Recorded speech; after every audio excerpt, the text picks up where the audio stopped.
안녕하세요. 치주 전문의 필립 강입니다. 오늘은 임플란트 주변에 뼈 이식을 하는 거에 대한 그런 토픽을 가지고 여러분들께 이제 많은 정보를 함께 나눠드리도록 하겠습니다. 우선 임플란트 많은 분들이 요즘 이제 많은 분들이 치료를 받으셨을 테고 주변의 분들이 치료를 많이 받으신 분들을 이렇게 보셨을 텐데 그 임플란트란 어떤 치료인가에 대해서 간단히 설명을 드리도록 하겠습니다. 자, 부득이한 경우에 자연 치아를 이제 뽑게 되었을 때 그 자연 치아를 대체하기 위해서 복원하는 과정에 이제 뭐 여러 가지 치료가 있겠지만 요즘에는 임플란트라고 하는 그 티타늄 소재로 만든 나사 모양의 지대치를 사람 잇몸 뼈에다 식립을 한 후에 그 임플란트가 뼈와 완전히 이제 융화가 되었을 때 그 위에 보철물, 즉 크라운, 자연 치아 모양의 그런 보철물을 만드는 그런 보철과 그 수술 파트로 크게 나뉘어질 수 있는 그런 그 아주 좋은 치료라는 것을 말씀드리고 싶습니다. 그렇다면은 임플란트를 어떤 식으로 치료를 해야 되는지, 어떤 식으로 수술을 해서 이런 그 티타늄 나사를 사람 몸 속에 특히 뼈 속에다가 식립을 해야 하는지에 대해서 좀 설명을 드리도록 할 텐데요. 임플란트는 건강한 뼈에 잘 그렇게 수술이 돼서 식립이 되어야 합니다. 근데 안타까운 것은 그 자연 치아를 뽑게 됐을 그 많은 상황들이 주변의 뼈를 많이 손상을 시키기 때문에 치아를 뽑고 난 이후에 그 임플란트를 식립을 할 때 어떤 경우에는 약간 좀 애로사항들이 있게 되겠는데요. 그런 뼈가 좀 부족한 상황에서는 이제 미리 임플란트를 수술을 하기 전에 미리 뼈를 이식을 해서 건강한 뼈를 충분히 만들어주는 그런 과정이 필요한 경우도 있겠고, 내지는 어느 정도의 뼈가 존재한다면은 임플란트 수술을 함과 동시에 같이 이제 뼈를 이식을 해주는, 그래서 복원을 해주는 그런 과정을 밟을 수가 있겠는데요. 예를 들면 그 윗턱, 그 뒤쪽 어금니를 뽑게 되었을 때 많은 분들이 이 사이너스라고 하는, 한국말로는 상악동이라고 하는데, 그 상악동에 위치한 곳에는 뼈가 많은 분들이 부족하기 때문에 부득이하게 그 뼈를 좀 이식을 해야 되는 그런 경우가 많이 있습니다. 그래서 그 상악동이라고 하는 곳은 그냥 아무런 것도 존재하지 않는 그런 빈 공간이며, 그게 이제 코하고도 연결이 되어 있고 그 위턱 어금니의 이제 뿌리하고 상당히 이제 좀 아주 가깝게 위치를 하고 있는 그런 그 중요한 조직이기는 하지만 그 주변에는 뼈가 존재하고 있지를 않기 때문에 상악동 이식, 사이너스 그래프트라고 하는 그런 그 뼈 이식을 먼저 한 이후에 4에서 한 6개월 정도가 소요된 이후에 이제 본인의 뼈로 이게 그 이식된 뼈가 다 바뀌었을 때 그때서야 이제 임플란트 수술을 할 수가 있습니다. 그래서 예를 들면 위턱 어금니를 뽑고 난 이후에 한 2, 3개월을 기다렸다가 사이너스 쪽에 뼈를 이식을 하고, 그리고 한 6개월 정도 이후에 임플란트 수술을 하고, 임플란트를 한 이후에 또 한 3, 4개월 정도의 그 임플란트가 뼈하고 다 완벽하게 이렇게 좀 융화가 될 때까지 기다린 이후에 보철물을 만들 수가 있겠는데요. 그렇다면 보통 10에서 12개월 정도가 소요가 되는, 어떻게 보면 상당히 긴 치료 방법이 될 수가 있겠는데요.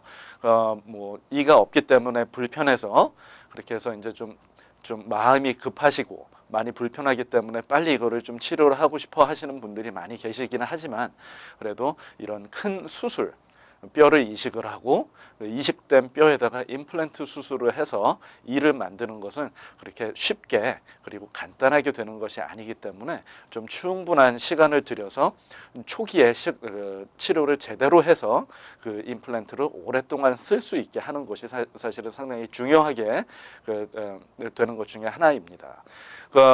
뼈가 어느 정도 존재를 할 때에는 그런 뭐 4에서 6개월 정도를 기다리지 않고도 임플란트를 식립을 함과 동시에 그 주변에 뼈 이식을 하는 경우도 있고, 워낙 이 뼈 이식을 하는 종류나 그런 방법들이 많기 때문에 주변 분들이 뼈 이식을 했는데 나는 이게 뭐 한 3개월밖에 걸리질 않았다. 나는 6개월이 걸렸다. 비용의 차이도 있고 뭐 그런 얘기를 많이 들어보셨을 거예요. 근데 워낙 상황이 다르고 뼈를 이식을 하는 방법과 종류가 많다는 것을 다시 한번 말씀드리고 싶습니다. 그렇다면 뼈 이식을 하는 방법이나 종류에 대해서 일반 환자들이 유념할 것이 무엇인가에 대해서 좀 설명을 드리도록 하겠습니다. 집을 지을 때에도 그 기반이 튼튼한 곳에 집을 지어야 그 집이 오랫동안 문제없이 이렇게 버틸 수 있듯이, 임플란트도 그 치조골, 뼈가 튼튼한 건강한 뼈에 임플란트가 식립이 되어야만 그 임플란트가 오랫동안 지탱이 될 수가 있습니다. 예전에는 뼈 이식을 하기 위해 자가골을 채취하기 위해서 구강 안에서 이런 턱이나 그런 데서 뭐 턱을 그 뼈를 채취를 한다든지, 내지는 엉덩이뼈, 다리뼈, 심지어는 뭐 갈비뼈나 뭐 이런 다른 곳에서 이제 뼈를 채취를 해서 모자란 뼈를 복원을 하고 그 다음에 임플란트 시술이 이루어졌었는데, 요즘에는 인공뼈가 존재를 하기 때문에 다른 수술을 필요로 하지 않고 이제 더 손쉽게 뼈를 다시 만들 수 있는 그런 방법들이 있습니다. 임플란트를 하기 위해서 이제 뼈가 얼마만큼 중요하다는 것을 이제 말씀을 드렸는데요.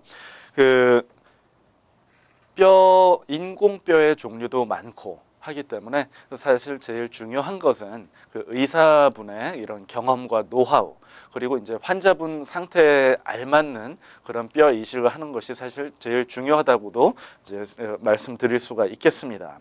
요즘 이런 큰 병원이나 그 네트워크 병원, 그런 곳에서 이제 그 단가를 낮추기 위해 임플란트 내지는 이런 여러 종류의 이런 그 인공뼈를 좀 어떻게 보면은 검증되지 않은, 그리고 오랜 그런 임상 경험이나 그런 연구 결과가 토대로 되지 않은 그런 제품들을 많이 쓰는 것을 이제 안타깝지만 그런 상황들을 많이 접할 수가 있겠습니다. 그래서 중요한 것은 환자분들이 조금이라도 좀 궁금한 게 있으시다든지, 내지는 좀 의심이 된다든지 믿음이 가지 않는다든지 하면은 언제든지 그 의사분에게 이제 편하게 물어보실 수가 있어야 되는 상황이 중요하고, 그것이 아니라고 하면은 이제 또 다른 전문가한테 이제 의뢰를 받는 것을 적극 권장하는 바입니다.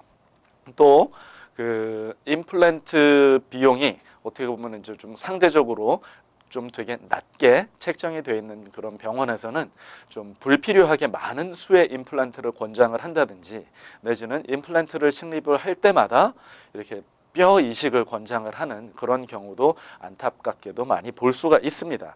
그런 경우에 항상 그 다른 병원이나 의사분들에게 의뢰를 하시고 세컨드 오피니언, third 오피니언을 받아서 좀 현명한 선택을 하셔야 된다는 것을 다시 한번 강조드리면서 말씀을 드리고 싶고요. 임플란트는 너무나 좋은 치료이기는 하지만 최대한대로 자연 치아를 살릴 수 있는, 그리고 자연 치아를 살리기 위해 치료를 최선을 다하고 난 이후에 이루어져야 된다고 다시 한번 말씀드리고 싶습니다. 그리고 그 자연 치아를 최대한대로 살리는 노력이 다 된 이후에 도저히 그거를 살릴 수가 없고 부득이한 경우에 이를 뽑아야 한다면은 그때는 임플란트를 할 수밖에 없겠지만, 그 임플란트 종류, 뼈 이식 방법, 그리고 뼈 이식을 하는 그런 인공뼈의 종류들이 많이 있다는 것을 말씀드리고 싶고요. 현명한 판단을 하시기를 다시 한번 강조드려서 말씀드리는 바입니다. 그럼 또 다음 기회에 또 좋은 유익한 정보를 가지고 여러분들 또 찾아뵙도록 하겠습니다. 안녕히 계십시오.